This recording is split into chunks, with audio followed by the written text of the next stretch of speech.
Assalamualaikum warahmatullahi wabarakatuh. Saya Brilian Kabila Saku dengan NIM F221-23066. Pada kesempatan kali ini saya akan memaparkan materi mengenai salah satu arsitek dunia, yaitu Peter Zumthor. Peter Zumthor lahir pada tahun 1943 di Basel dan dikenal sebagai salah satu arsitek kontemporer yang sangat menekankan pengalaman ruang, atmosfer, serta kualitas material dalam arsitektur. Berbeda dengan banyak arsitek modern yang berfokus pada bentuk ikonik atau ekspresi visual yang mencolok, Zumthor lebih menitik beratkan pada bagaimana sebuah ruang dirasakan oleh manusia melalui cahaya, tekstur, suara, dan temperatur. Ketertarikannya terhadap material dan detail konstruksi berakar dari latar belakang keluarganya. Ayahnya merupakan seorang pengrajin kabinet, sehingga sejak kecil Zumthor terbiasa melihat proses pengerjaan kayu dan memahami pentingnya ketelitian dalam bekerja dengan material. Pengalaman ini kemudian membentuk pendekatan arsitekturnya yang sangat memperhatikan kualitas pengerjaan serta karakter alami material. Zumthor menempuh pendidikan di Kunstgewerbeschule Basel sebelum melanjutkan studinya di Pratt Institute di New York City pada tahun 1960-an. Setelah kembali ke Swiss, ia bekerja sebagai konsultan pelestarian bangunan bersejarah di wilayah Grand Buden. Pengalaman ini membuatnya semakin memahami hubungan antara arsitektur, sejarah tempat, dan lanskap. Pada tahun 1979, Zumthor mendirikan studio arsiteknya sendiri di desa kecil Haladenstein yang kemudian dikenal sebagai Atelier Peter Zumthor. Berbeda dengan firma arsitektur besar lainnya, studio ini tetap dipertahankan dalam skala kecil agar ia dapat mengawasi secara langsung setiap detail proses dan konstruksi.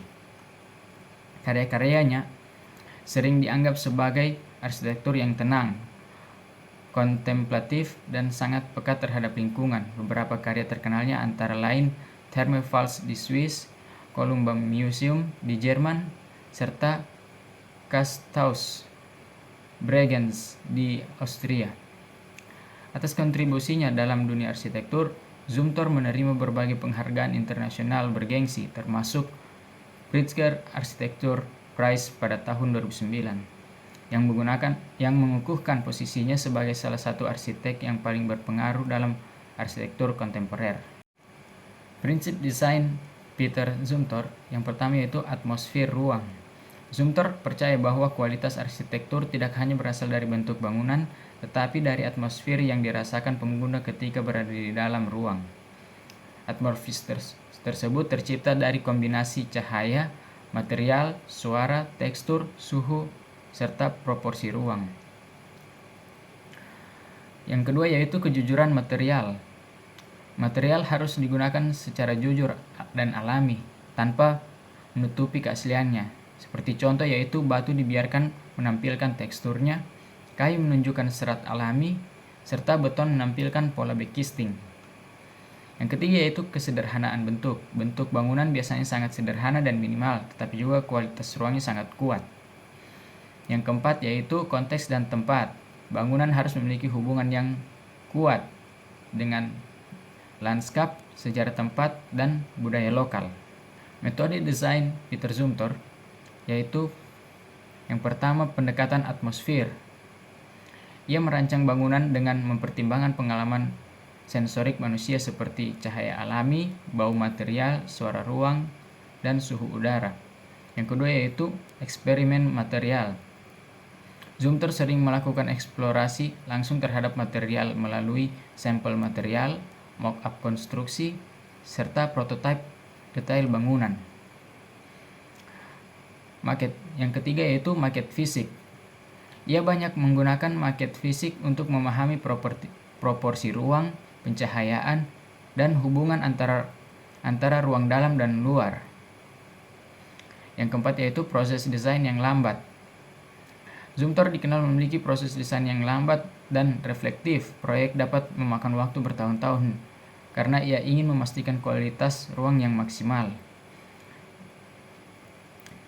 Karakter arsitektur Peter Zumthor secara umum memiliki karakter yaitu pertama minimal tapi sangat kuat secara emosional. Yang kedua yaitu fokus pada pengalaman ruang. 3. Detail konstruksi sangat presisi. Yang keempat, atmosfer ruang menjadi elemen utama. Berikut merupakan contoh karya arsitektur dari Peter Zumthor. Yang pertama ada Thermae Falls. Thermae Falls merupakan kompleks pemandian air panas yang dirancang menyatu dengan lanskap pegunungan.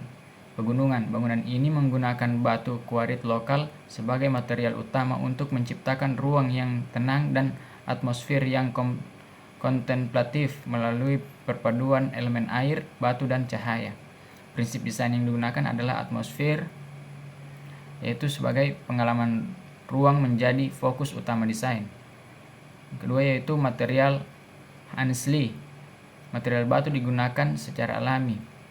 Yang kedua, integration with landscape. Bangunan menyatu dengan lanskap. Yang ketiga yaitu spatial sequence. Pengalaman ruang dirancang secara bertahap.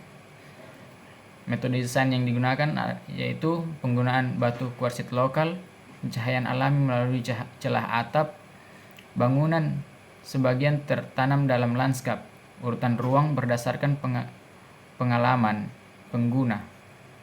Selanjutnya yaitu Kunsthaus Bregenz. Kunsthaus Bregenz merupakan museum seni kontemporer dengan bentuk geometri sederhana dan fasad kaca terinsulen.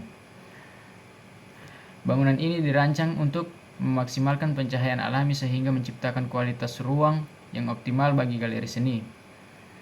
Berikut adalah prinsip desainnya, yaitu cahaya sebagai elemen utama ruang, bentuk bangunan sederhana, material diekspresikan secara jujur, dan pencahayaan alami yang terkontrol. Metode desain yaitu fasad kaca berlapis untuk menyaring cahaya, bentuk kubus yang sederhana, distribusi cahaya dari atap ke galeri, dan penggunaan material kaca untuk efek pencahayaan lembut. Dan yang terakhir ada Columbum Museum. Columbum Museum merupakan museum seni yang dibangun di atas reruntuhan gereja bersejarah. Desain bangunan ini mengintegrasikan struktur lama dengan arsitektur baru sehingga menciptakan hubungan antara sejarah, ruang, dan pengalaman pengunjung. Prinsip desainnya yaitu merespon konteks sejarah lokasi, mempertahankan lapisan sejarah bangunan, penggunaan material yang sesuai dengan konteks, dan ruang museum yang tenang dan reflektif. Metode desainnya yaitu integrasi struktur bangunan lama, penggunaan bata berpori untuk cahaya lembut, sirkulasi ruang yang tenang dan kontemplatif, dan mempertahankan jejak sejarah pada tapak. Terima kasih. Sekian dari saya. Wassalamualaikum warahmatullahi wabarakatuh.